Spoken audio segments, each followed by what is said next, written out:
Let's check out all of the stadiums from the Premiership Rugby 2021 to 2022 season. Yeah, hopefully we'll see some really nice stadiums that are quite unique. Let's go. Premiership Rugby is the top tier of English rugby union, and it's one of the world's premier club rugby competitions. It features an interesting array of stadiums, some of which might be familiar even if you don't follow rugby. So with that being said, here are the Premiership Rugby 2021-22 stadiums. First of all, I think the only rugby stadium that I really know... No, even then, Twickenham. I was going to say, I know Twickenham, yeah, and obviously I've seen the inside of it now, but I wouldn't be able to tell you what it was from the outside. So this is new to me as well. Oh, wow. The Recreation Ground, home of Bath Rugby. How cool is that? Is different. It's not huge, but the way that the sort of the houses sort of merge in down the bottom, you got like a little maze. I don't think it's an actual maze. I think it's one of the ones that you just follow the path. Right next to the river, you got cricket next to it as well. What that is, I think this is more the what's around it almost, which makes it special. Situated in a beautiful location by the River Avon is this rather unique stadium, given that the large eastern stand is actually temporary. They love their cricket in Somerset, so every summer they set aside the temporary seating in order to play some cricket. Because if it was left like this, well, even Jimmy Anderson would be hitting sixes for fun. It's quite rare to see so much uncovered seating in England. So this one's the temporary one, I'm assuming. But yeah, there is a lot of uncovered seating. But I don't think Bath is that bad when it comes to weather. There are plans to redevelop the facility, but they are facing obstacles due to the fact that they don't and can't own the land on which the stadium's located, if I'm not mistaken. But it seems alright as it is. You coming to watch? Come on then. Ashton Gate, home of Bristol Bears. It has also been the long-time home of Bristol City. They set up shop here 110 years before the Bears came along. See, this stadium looks a lot more modern, apart from, say, the two box stands. But I like the curved nature. Each stand almost has its own character. But who wouldn't want to play at Ashton Gate, especially when this was their previous home? Ugh. I'm not going to say it's terrible, but it has certainly seen better days. Ashton Gate's certainly an upgrade. Ashton Gate is dubbed by many as the Anfield of the South. And when I say many, I just mean myself really, and probably some other guy. But it is similar in some ways. Red seats, one particularly large stand. Okay, that's about it. But it's a fine stadium in its own right. And what Anfield doesn't have is a view of the rather spectacular Clifton suspension bridge. Well, there you go. Actually, I think it looks okay. And actually, it's a stadium that could be used for football as well. It seemed like it can fit a decent amount in as well. Which I believe a few seats in the main stand would have a fairly decent view of. Nice stadium. But correct me if I'm wrong. Sandy Park, home of the Exeter Chiefs. So, this was interesting because this one, I think, was where one of the semi-finals was played this year. Yeah, it looks very small. This looks like a non-league football stadium, which sounds harsh. I don't want to offend any Exeter fans.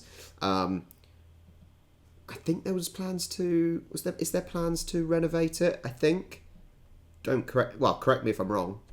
It's named for the sandy soil in which it was built. Actually, I can't confirm that, but it looks pretty sandy to me, so it would make sense. Oh, and while we're out here, the facade of the main stand there makes quite the impression from the road. I think so. It looks nice. I think that's a nice front of the stadium with the glass, lots of glass there, and it makes it look modern and inviting, actually. It's a fairly interesting stadium, this one. It goes from a pretty modern and large stand on one side, the one we just saw, to a small rudimentary stand on the other. How many... You're driving down the motorway there and all of a sudden a rugby ball comes out. watch out. And due to the elevated position of the stadium, as well as the disparity in size between the two stands, it allows for some expansive views of the farmland and whatnot. Yeah, I see that. Kingsholm Stadium, home of Gloucester Rugby. Just like the last one, it too has a pretty good looking, large, modern stand on one side of the ground. This is very much in a housing area, but what it seems like at the moment, pigs. What it seems like with a lot of these rugby stadiums, bar a few, is that you've got one extra large stand, and then the others are quite small. And I think that is, like I said, it's very much like non-league football, or lower league football, which actually I suppose that attendances and financials are probably more similar to lower league football, to be fair. So it makes sense that there's that sort of link. And a small terrace on the other, which offers some expansive views once again. There's nothing that's special out that way, but I quite like when you can see outside the stadium. Sorry. Speaking of that terrace on the other side, the shed, as it's known, is rather unique in that it curves inwards in one corner, which means that the fans are very close to the action in that area. Other than that, the rest of the ground is your standard rugby stadium. Yeah, fairly standard there. Twickenham Stoop, home of Harlequins. It's not just a coincidence that there's another stadium with Twickenham in the name. It's a stone's throw from the home of English rugby. See, that is quite nice. That is quite a nice stadium. It's a bit strange. It looks like a load of scaffolding on top. Twickenham Stadium. And of course, Twickenham is the suburb of London in which they are located. Wait, is it a suburb? Well, whatever you call them in England. I'd say that the Stoop is a fairly typical small English stadium if it weren't for that DHL stand over there on the east. Sorry, what the hell is on the pitch? What's with the weird markings on Google Maps? Which looks very dynamic. As well as that, the seats are done up in Harlequins colours. I must say though, the Harlequin colours are grim. I'm sorry once again if you're a Harlequins fan, but the Harlequins colours are grim. Like the stand, the colours are all over the place. It's like someone has, they ran out of the same coloured chairs, so they've just ended up going to the scrap heap to get different colours. Which makes for an interesting look considering how many colours they have. Like 5 or so. Yeah, it's weird. Welford Road, home of Leicester Tigers.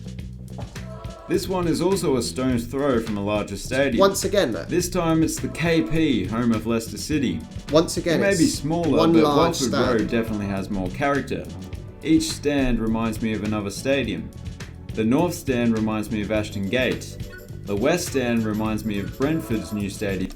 Southampton's old stadium, the Dell, used to have a sort of a stand that went sort of down like that.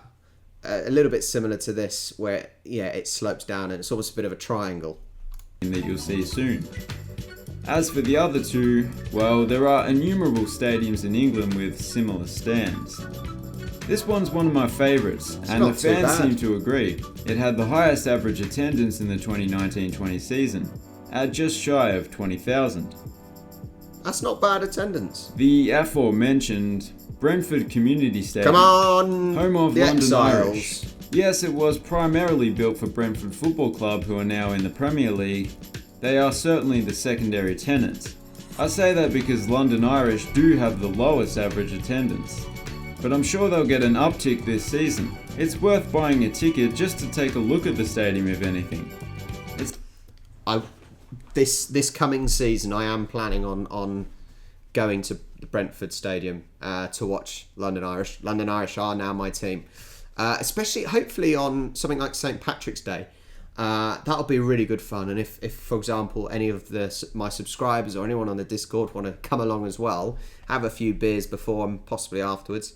But I am planning on going here at some point in the season. It's absolutely stunning. You see so many stadiums in England with a similar capacity that have a somewhat symmetrical look to them. They're not distinctive and easily forgettable. Triangle shapes. But this one is one of a kind. The uniquely shaped design is partially due to the site's unique location, with train tracks on each side. But still, even if it were in a field somewhere, the unusual design works for me. I like stadiums that are slightly different. It's like the problem is when you Southampton Stadium, my football team, St Mary's is so boring. It's so dull. The atmosphere is rubbish. So it's not exciting. Going from the Dell, which obviously it did probably need to be upgraded, but you had the character of the stand that's going sloping down, and the atmosphere was better. But St Mary's is just boring. So I like different type of stadiums. If you look at my my Monday's VR tours of different stadiums, I've looked at some really good ones. Recently, the two in South Africa, the Cape Town Stadium, and the one in Johannesburg, I can't remember what it's called now, National Bank one, MB something. They are absolutely beautiful stadiums that have some character. So I don't mind stadiums that are a little different. It's just in the middle of a home field. Of Newcastle Falcons. It's another interesting design, this one. If you're approaching from the east, it would almost look like someone's house with the world's greatest backyard. I don't think I like the look of it. This almost looks like a warehouse. Think of the style of a warehouse, the roof and things. Or back garden, I should say. But I do quite like that. The rest of the stadium looks like a stadium. As with many grounds in this competition, there are terraces behind each goal, one of which is uncovered. But they do plan on upgrading that stand to look more or less like the rest. It is weird to think there are stands in this country which are uncovered with how rubbish our weather is. And when I say the rest, I mean these two. I still can't get over how strange that looks. But don't get me wrong, it looks pretty cool and I hope it stays like that. This sort of stand here, this very much looks like a non-league football club where they have one stand maybe attached to the clubhouse and changing rooms. That's all they've got. And the rest is, there's no stand around. That is sort of what you would get in a non-league, like down where I am in Hampshire, you've got the Wessex League. And there are stands like that. That is exactly what it is. Franklin's Gardens, home of Northampton Saints. It's Looks like overshadowed by what appears to be Northampton's tallest building, and that really is saying something. I hear Northampton is known as the Manhattan of Northamptonshire. It was actually built to test out lifts, or as they're known in America, elevators. In Australia we call them up and down rooms, and in New Zealand, well, they don't have them there yet. Nah, I'm sick of this. Yeah, no. Always picking on the little guy. We launch rockets. It's a nice looking stadium. I think it's fairly simplistic. There's a little bit of modern in it with the curves. It's a decent stadium. I think I'll keep comparing it to football because that's what I know. This could certainly be a Championship / League One stadium. I think it's pretty good. Of course we have lifts. We're an advanced nation, okay? We call them magic boxes. Alright, it was just a joke. And I'd just like to sneak in and kick everybody's ass in rugby. Okay, lower down. And the rest is an all-seater. But I think there's always a demand for terracing in rugby stadiums. The rest of the ground is seated. Fucking kick your ass, bitch. AJ Bell Stadium, home of the Sale Sharks. It's also the home of the Salford Devils rugby. Is that solar panels on the roof? Fair play. If that's solar panels on the roof, I'm amazed more don't do it. But how much? I suppose they do use electricity for lights. Great idea. No, I applaud that. Well done. League team, which is quite rare that the two codes share. This is one of the best looking stadiums so far. They've kept it somewhat traditional, while also going with a very modern aesthetic in some places. The facade of the main stand nice. In particular look... Once again, very similar to the Exeter, I think it was. Very modern front end. So when you actually go up to the stadium, or for corporate things, it's nice and it's modern. There's windows. There's a cool. Well, it's a bit strange, but that design, it's almost looks like a bit. What's the game? What's the really old game? Alien invasion. Space Invaders. It almost looks like an alien from Space Invaders. Looks fantastic. Despite this, the club had the second lowest average attendance in 2019-20, at around 6,500. Oh, that's not enough. But that's still many. More than the Salford Devils, so a win for rugby union, I guess. How do you get more people through the doors? That's the question, I suppose. Oh, and it's located right by, not a river, but the Manchester Ship Canal. Just, not particularly relevant, just a little fun fact. StoneX Stadium, home of Saracens. No. Well, this one's a bit different. No. As you can see, it's... I know I said I like different, but no. There is nothing worse than a running track around a pitch. Nothing worse, because it keeps you further away. This is what I've said about on my VR stadium tours. You want to be close. You want to be able to see the action. This is the problem. This is the problem with Tottenham Hotspurs, I think. Or is it West Ham? West Ham. Where there's the running track and things, they're so far away from the pitch, and it makes all the difference. You want to be on top of the players. It's the first and only stadium in this competition to have a running track around the field. But they've made the most of what they have by putting some movable stands on the track itself in order to create a more intimate atmosphere. It's strange, but it's more or less superficial. It doesn't really matter so much when you're sitting in the stands watching the game. It was also the first stadium in the league with an artificial turf pitch. I'm going to make an assumption. Once again, correct me if I'm wrong.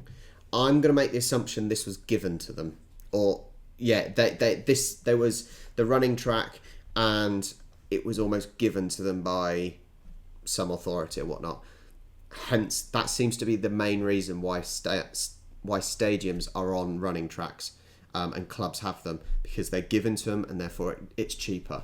I still think it's horrible, but what the hell is that behind? What is that? Is that a golf driving range? So it's not one for the traditionalists, this one. No. But at least it does the job. If you're wondering why they don't just build permanent stands, well, that costs money. But also, there are a couple of athletics clubs that still use the track. And trust me, you don't want to mess with an athletics club. They can really make a murder look like a javelin accident. The Rico. Coventry Building Society Arena. Home. The Rico Arena. Now, I know Coventry play there, Coventry Football Club, and I've never actually seen it, but what is this all about? Is that like training facilities attached or something? But this is smart. This is real smart. Home of Wasps. A bit of a weird situation with this one. If you're not aware, it was built primarily for Coventry City Football Club, hence the colour of the seats. It's also, I think, Coventry used to be in the Premier League, and they plummeted. So they've got probably a bigger ground than they actually need now, I think. But then Wasps, being Wasps, just went along and bought the place, moved in and took over. But after some disputes, Coventry City are now back. To the stadium itself now, I would say it's a fairly typical small English football stadium, kind of like the King Power with... It's not that small. Like, it's not huge. It's not Old Trafford or the Etihad or anything, but it's not small. We saw earlier, if it wasn't for its most unique feature, which isn't even in the stadium. It's the attached exhibition hall that you can see there. Oh, it's an exhibition hall. It's used for various things like conventions, netball, and that kind of stuff. But by far its most important use is as a prison, for when the Coventry City owners don't pay the rent. You might think it's overkill, and perhaps a human rights violation, but last time they got away. Sixways Stadium, home of the Worcester Warriors. I presume it's called that because the architect thought of 6 different ways the stadium could look, and he couldn't decide on which, actually sexist, he or she couldn't decide on which one to go with. Look, every stand is completely different. And once again, I said I like different, but this isn't even different. This is just like the guy's saying. It's like they couldn't make up their mind what they wanted. But that's quite alright. Character is better than uniformity in my view. Dunno. And of course my theory regarding the naming isn't true. It's actually because of this thing. It goes off in 6 directions, I guess. The ground is dominated by the big modern East stand, which you could say is double tiered. But not really, it just has a few Then- rows of seating up That's just for the boxes, isn't it? That's for the corporate boxes, so it wouldn't be classed as another tier. top in front of the corporate suites. But it looks fantastic, as does the rest of the ground. A great stadium to end with. And that's it for today's video. If you enjoyed it, then please consider subscribing. Yeah. Some interesting stadiums. The Rico at the end, really strange having that extra bit on. But like I said, it's interesting to think that the Premiership Rugby Stadiums are very much similar to either lower league football or sort of Championship, League One, League Two stadiums in football. But that makes sense because of the money that's involved is more in line with those leagues in football. But it's really sad to think, like I can't remember which one it was, but it was about 6,000 average attendance for a Premiership rugby team. How do you get more? I don't know. But yeah, some really nice stadiums, some little less nice stadiums. But I hope you enjoyed. If you did, like and subscribe. Join the Discord as well. Plenty of chat on there. You can find out when I'm doing the live watch-alongs as well.